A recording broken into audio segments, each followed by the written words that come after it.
જય શ્રી કૃષ્ણ.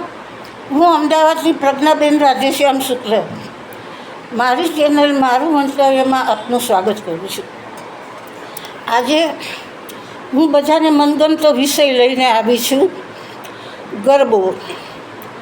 એ ગરબો ગુજરાતની ગરિમા છે અને નવદુર્ગાની નવરાત્રિમાં 9 દિવસ ઉપાસના કરી અને માતાજીના આશીર્વાદ મેળવવાનો અવસર છે. મોટાભાગના ઘરોમાં ગરબાનું સ્થાપન થતું હોય છે અને સાંજ પડે સંધ્યાકાળે દીવો કરી અને આરતી સ્તુતિ પ્રસાદ થતો હોય છે અને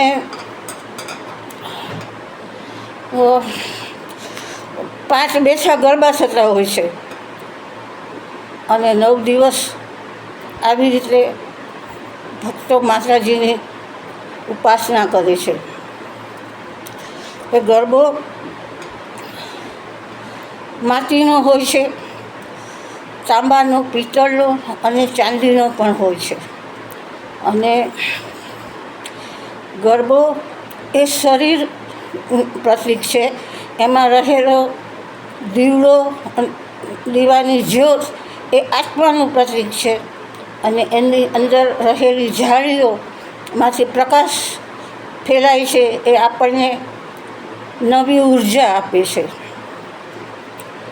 હવે નવરાત્રિ આવે એટલે ઘણાને માતાજીની સ્થાપના થતી હોય છે, જવારા વવાતા હોય છે, નિવેદ થતા હોય છે અને ઘણાને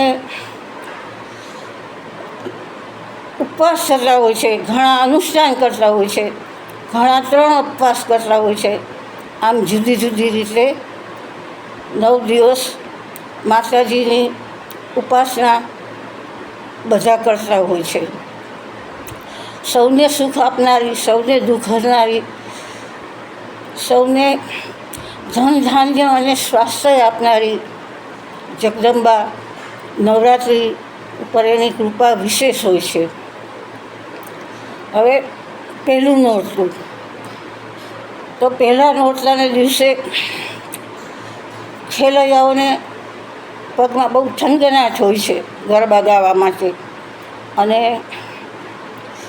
બધી જ્યાં જ્યાં ગરબા થતા હોય ત્યાં પોળોમાં, ચોકમાં ગરબી મુકાઈ ગઈ હોય છે. સોસાયટી અને એપાર્ટમેન્ટમાં સ્ટેજ શણગારી અને માતાજીનો ફોટો મૂકી અને દીવો કરી ને બધી તૈયારી કરેલી હોય છે. ચોકમાં પાણી બાણી છાંટી અને ખેલૈયાઓને રમવા માટે કોઈ અગવડ ના પડે એવા પ્રયત્નો થયા હોય છે.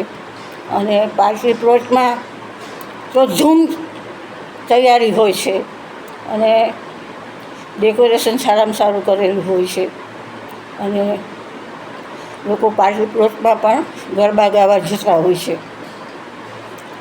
હવે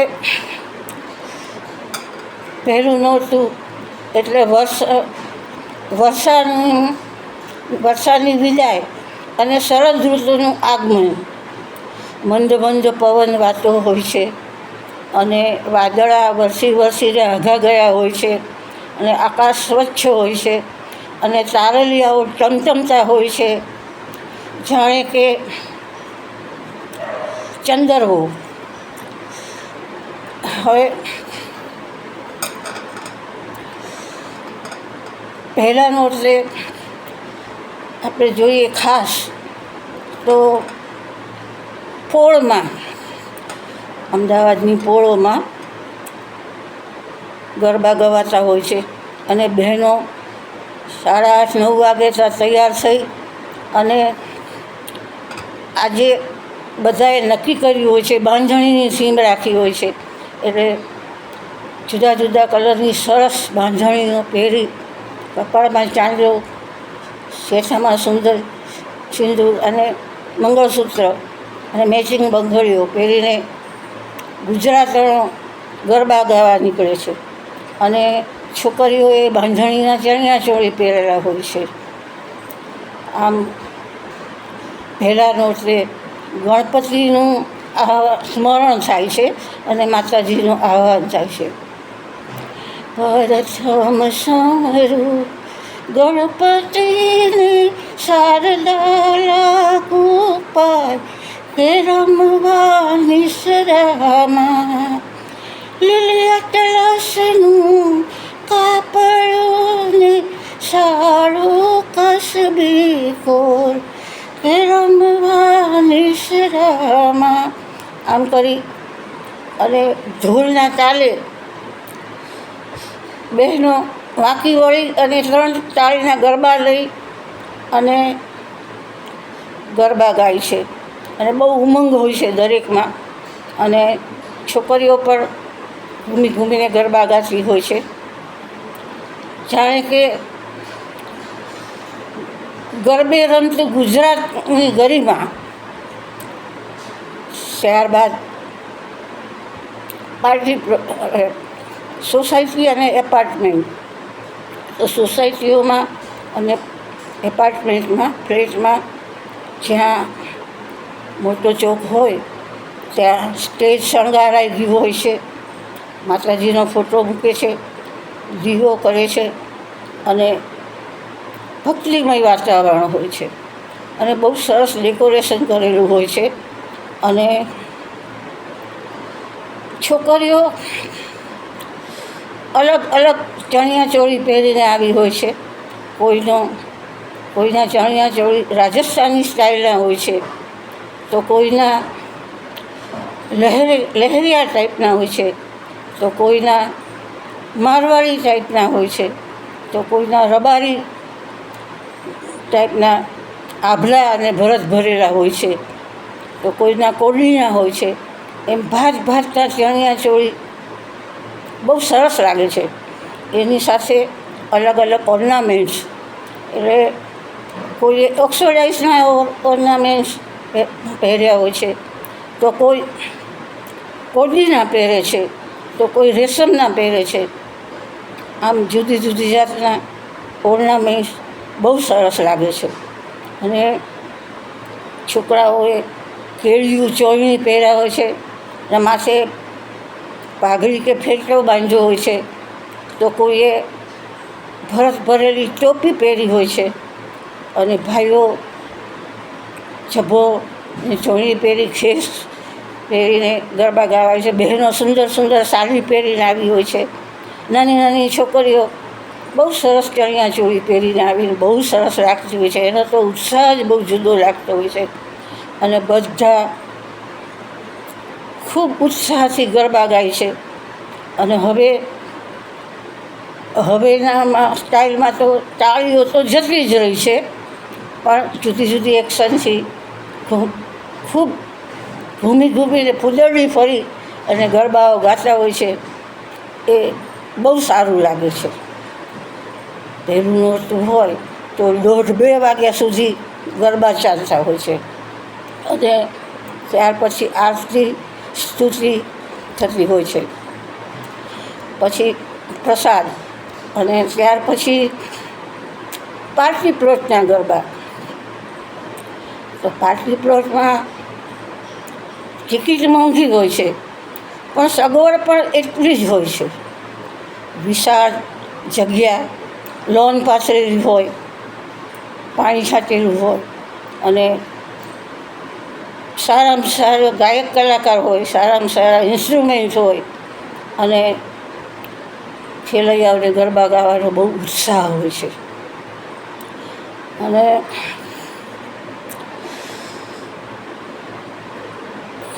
વિવિધ ચણિયાચોળી અને વિવિધ વેશભૂષા કોઈ ફ્યુઝન પહેરીને આવે છે અને પોતપોતાની સ્ટાઇલથી પોતપોતાના ગ્રુપમાં ગરબા ગાતા હોય છે. અને ગાવાવાળાની પણ એટલી બધી ભીડ થાય છે કે ના પૂછો વાત. એ બધું જોવાનું આપણને બહુ સરસ લાગે છે. અને યુવાનો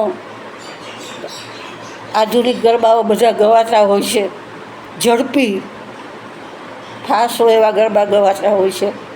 પછી બહેનો ગીત લે, ટીટોળો લે અને છોકરાઓ સનેડો ગાય અને ભાંગડા હોય અને ભાંગડામાં પાછું જમકુડી રે ગવાતું હોય અને કાલા ચશ્મા જજતા હે એ પણ ગવાતું હોય. કારણ કે યુવાનો છે, કોઈના બાંધ્યા થોડા બાંધેલા રહેવાના છે. સારું લાગે છે. આ બધું બહુ વ્યવસ્થિત અને સુંદર હોય છે. અને પોળ કરતાં અહીંયા બધા આધુનિક ગરબા ગવાતા હોય. પોળમાં પ્રાચીન ગરબા ગવાતા હોય છે. એમાં વણઝારીનો ગરબો આવે, અંબા અભય પદદાયીનો ગરબો આવે અને આઠમની રાત્રિ અને રંગતાળી એ બધા ગરબા ગવાતા હોય પોળોમાં. એ આખી વસ્તુ અલગ છે. અને આ લોકો જે ફાસ્ટ ગરબા ગાતા હોય એ પણ પોતપોતાની રીતે બંને સરસ છે. સમય બદલાય અને બદલાવ તો આવવાનો જ છે. અને ત્યારબાદ આઠમનું નોરતું. તો આઠમના દિવસે જ્યાં જ્યાં ગરબાની સ્થાપના હોય ત્યાં બધે વિશેષ કાર્યક્રમ હોય છે. જ્યાં જ્યાં માતાજીની સ્થાપના હોય ત્યાં બધે વિશેષ કાર્યક્રમ હોય છે. અને આઠમની રાતનો ગરબો આઠમના દિવસે આખી રાત ગરબા ગવાય છે. અને લોકોના ખેલૈયાઓના વસ્ત્રો પણ બહુ યુનિક હોય છે અને બહુ સરસ લાગે છે. સવાર સુધી આઠમની રાતે બધા ગરબા ગાય છે. અને ઇનામ વિતરણ થાય છે. વેશભૂષા હરીફાઈ, આરતી હરીફાઈ, કોણ વધારે સારું ગાય છે એની હરીફાઈ. અને અમુક છોકરીઓ તો બહુ મોટા ઇનામો લઈ જાય છે. એ બહુ ખૂબ સારી વાત છે. લોકોને નાના બાળકોને આશ્વાસન ઇનામ બધાને આપવામાં આવે છે એટલે નાના બાળકો ખુશ રહે. આમ આઠમની રાત્રિ આપણે સુરેન્દ્રનગર, ઝાલાવાડ, કાઠિયાવાડ બાજુ આઠમની રાત્રિનો ગરબો ગવાતો હોય છે. ગરબો મોટો છે પણ એ બાજુ ગવાતો હોય છે. અને એની એક કળીથી બીજી કળી ચડિયાતી, બીજી કળીથી ત્રીજી કળી ચડિયાતી, ત્રીજી કળીથી ચોથી કળી ચડિયાતી. એટલો સરસ આનંદનો ગરબો છે. એના શબ્દો એક તમે ગરબો પૂરો કરતાં તો ભાવ વિભોર થઈ જાઓ. એટલો સરસ ગરબો છે. મા મહાનથી મહાન વિશ્વમાં મનાવો છો, નાનું મારું હૈયું તોય શેરથી સમાવો છો. અજબ ગજબ એ તમારી વાતળી રે, આજે આઠમની છે રાત્રિ. આઠમને દિવસે મંદિરોમાં હવન થાય છે. બધા દર્શન કરવા જતા હોય છે. અને નવરાત્રિમાં આઠમનું વિશેષ મહત્ત્વ છે. પછી નવરાત્રિના 9 દિવસ સ્થાપના હોય પછી વિજયાદશમીના દિવસે ગરબો વળાવવાનું હોય. તો આરતી સ્તુતિ કરી, પ્રસાદી કરી અને સંધ્યાકાળે મંદિરમાં ગરબો વળાવવા જતા હોય છે બધા. અને તમે જુઓ તો કોઈએ ગરબાને હાર પહેરાવ્યો છે, તો કોઈ માથે ગરબા લઈને બહેનો આવે છે. અને એટલા બધા લોકો અને ગરબામાં ચમચમતા દીવડા, એવું લાગે છે કે જાણે સ્વર્ગ હોય એવું લાગે છે. બહુ સરસ લાગે છે. અને આપણા નરેન્દ્ર મોદી સાહેબે ગરબાને આંતરરાષ્ટ્રીય સ્થાન આપ્યું છે. અને શેરીનો ગરબો સોસાયટીમાંથી પાર્ટી પ્લોટમાં અને આજે દેશ વિદેશમાં ગવાય છે. અહીંથી ગાયક કલાકારો જાય છે ઇન્ડિયાથી મ્યુઝિકની ટીમ જાય છે અને અમેરિકા, કેનેડા, યુરોપ, ઇંગ્લેન્ડ બધે આપણી જેમ જ ગરબા ગવાય છે અને બહુ સરસ લાગે છે. એટલે આ આપણે ગૌરવ લેવા જેવી વાત છે. હવે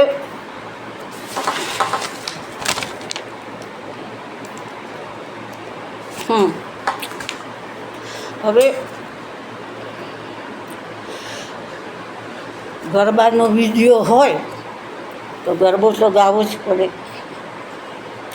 હે દૂધે રે ભરી તલાવડી રે, મોતી રે બાંધી પાડ રે, ઝીલણ ઝીલવા ગયા તા કે ગરબે ઘૂમવા ગયા તા. હે સરખી સરખી સાહેલીને ઝાંઝરનો ઝંકાર રે, ઝીલણ ઝીલવા ગયા તા કે ગરબે ઘૂમવા ગયા તા. હે દૂધે રે ભરી તલાવડી, મોતડે બાંધી પાડ રે, ઝીલણ ઝીલવા ગયા તા કે ગરબે ઘૂમવા ગયા તા.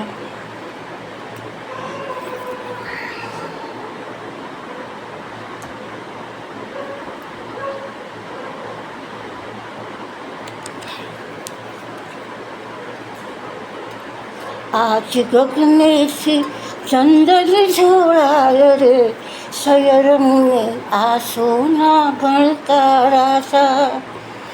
કોઈ ખીજેથી તેજ પથરાય રે, આછા આછા ચાંદનીના ચમકારા તા. વાદળ વિખરાયા ને અજવાળા આવ્યા, અવનીએ ગોખે ગોખે દીવડા પ્રગટાવ્યા. માના રથની ઘૂઘરીઓ સંભળાય રે, આછા આછા કુમકુમના પગલાં પસરાય. આજ ગગનેથી ચંદન ઝોળાય રે, સયરમને આ સોના ભણકારા થા. બસ આટલું કહીને હું મારું મંતવ્ય પૂરું કરું છું. આપને જો આ મારો વિડીયો ગમ્યો હોય તો લાઈક કરજો, શેર કરજો, સબસ્ક્રાઈબ કરજો. ફરી મળીશું કોઈ આધ્યાત્મિક કે સામાજિક વિષય સાથે. જય શ્રી કૃષ્ણ, જય અંબે.